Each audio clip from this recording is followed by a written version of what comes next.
بسم اللہ والصلاة والسلام علی رسول اللہ اشہد ان لا الہ الا اللہ واشہد ان محمدا عبدہ ورسولہ اما بعد فعن ابی ہریرہ رضی اللہ عنہ قال قال رسول اللہ صلی اللہ علیہ وسلم من لم يدع قول الزور والعمل به فليس لله حاجة في أن يدع طعامه وشرابه رواه البخاری۔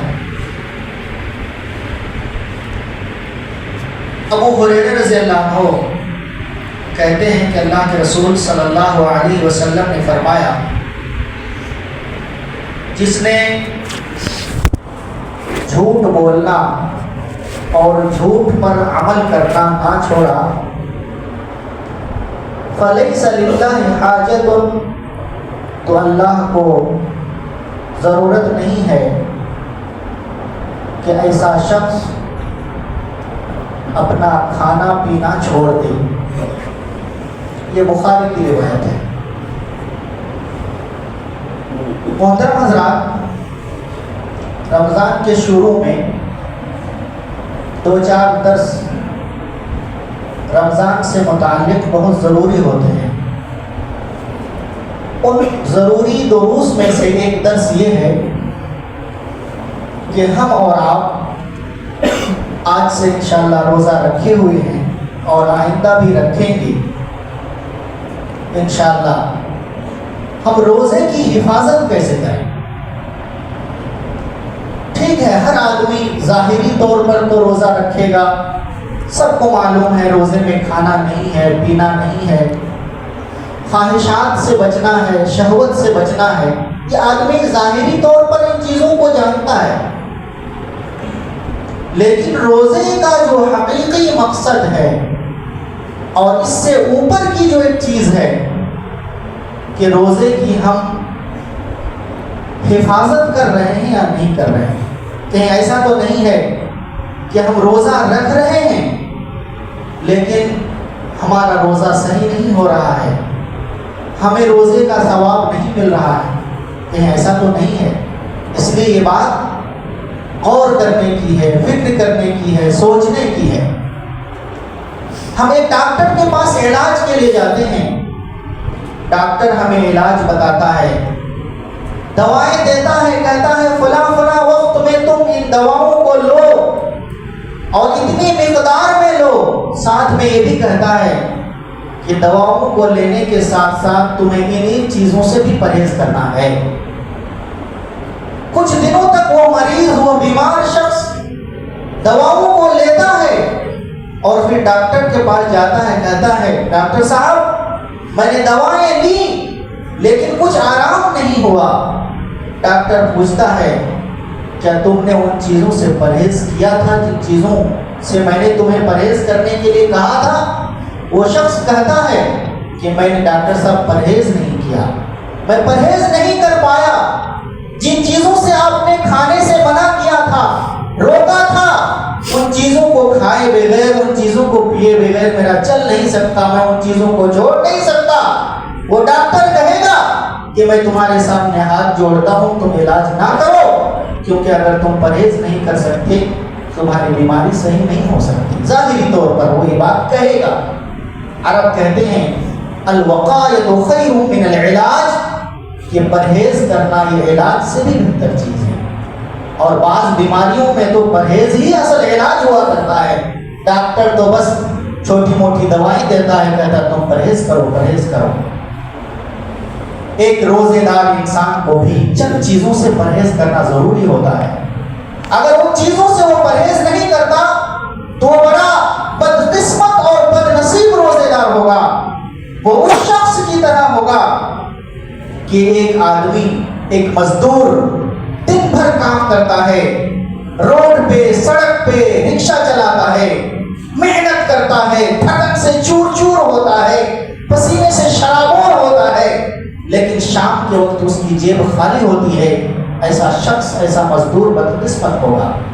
ایسا کسان جس نے اپنی زمین کے لیے، جس نے اپنی زمین کو جوتا، اس میں بیج ڈالے، آپ پاشی کی، کھیت کو سیراب کیا، لیکن جب فصل کٹنے کا وقت آیا تو اس کے ہاتھ میں ایک مٹھی غلہ نہیں آیا اسے ہم بدنصیب کہیں گے۔ محترم بزرگوں اور دوستوں، یہ چند مثالیں میں آپ کو دے رہا ہوں۔ ایک روزہ دار دن بھر بھوکا رہتا ہے، 12 گھنٹہ 13 گھنٹہ 14 گھنٹہ وہ بھوکا رہتا ہے، پیاسا رہتا ہے، اور واقعی وہ اللہ کے ڈر سے ہی پیاس کو اور ان چیزوں کو برداشت کرتا ہے، لیکن اس کے باوجود وہ پرہیز نہیں کرتا، روزے کی حفاظت نہیں کرتا۔ تو ایسے روزے داروں کے سلسلے میں اللہ کے رسول جناب محمد رسول اللہ صلی اللہ علیہ وسلم بیان فرماتے ہیں۔ ابو ہریرہ کی ایک روایت ہے صحیح الترغیب میں، اللہ کے رسول فرماتے ہیں رب صائم لیس له من صیامه الا الجوع ورب قائم لیس له من قیامه الا السہر۔ بہت سے روزے دار ایسے ہیں جن کو روزے میں بھوک کے سوا کچھ نہیں ملتا، اور کتنے ایسے قیام اللیل کرنے والے، تہجد تراویح کی نماز پڑھنے والے ہوتے ہیں جن کو جاگنے کے سوا کچھ ہاتھ نہیں آتا، بھوک نصیب ہوتی ہے، روزے دار کو مطلب اسے ثواب نہیں ملا۔ ایک تہجد پڑھنے والا اپنی نیند کی قربانی دے رہا ہے، لیکن اسے جاگنے کے سوا کچھ نہیں ملتا۔ ایسا کیوں؟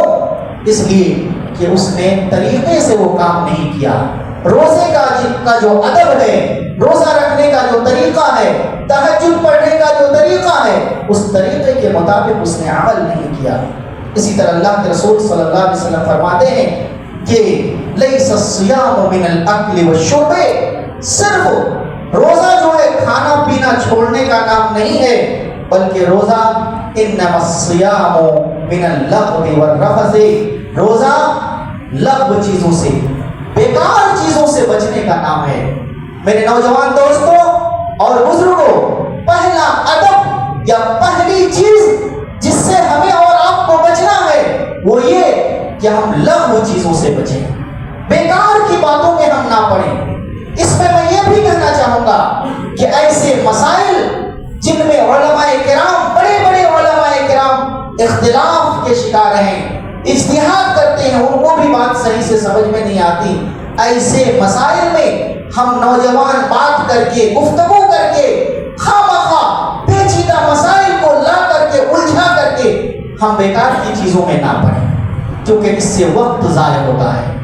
لغو باتوں میں یہ چیز بھی آتی ہے کہ ہم موبائل میں گیم کھیلیں، موبائل میں وقت پاس کرنے کے لیے، وقت گزاری کے لیے ہم بہت سارے گیم کا سہارا لیں، کوئی تو ٹی وی سیریل کا سہارا لیں، کرکٹ وغیرہ کی مصیبت نے تو مسلمانوں کو خاص کر کے رمضان میں برباد کر کے رکھ دیا ہے۔ روزے کی روحانیت کو، روزے کے اندر جو حلاوت ہونی چاہیے اور تراویح کے اندر جو حلاوت ہونی چاہیے، کہیں نہ کہیں موبائل اور کرکٹ نے اس کو چھین لیا ہے۔ ہمیں ان لغو چیزوں سے روزے کی حالت میں اور رات میں بھی ہمیں بچنا پڑے گا، لغو چیزوں سے بچنا ہے۔ اسی طریقے سے ایک دوسری چیز یہ ہے جسے ہم اور آپ معمولی سمجھتے ہیں، گالی گلوچ کرنا، گالی گلوچ کرنے سے بچنا ہوگا۔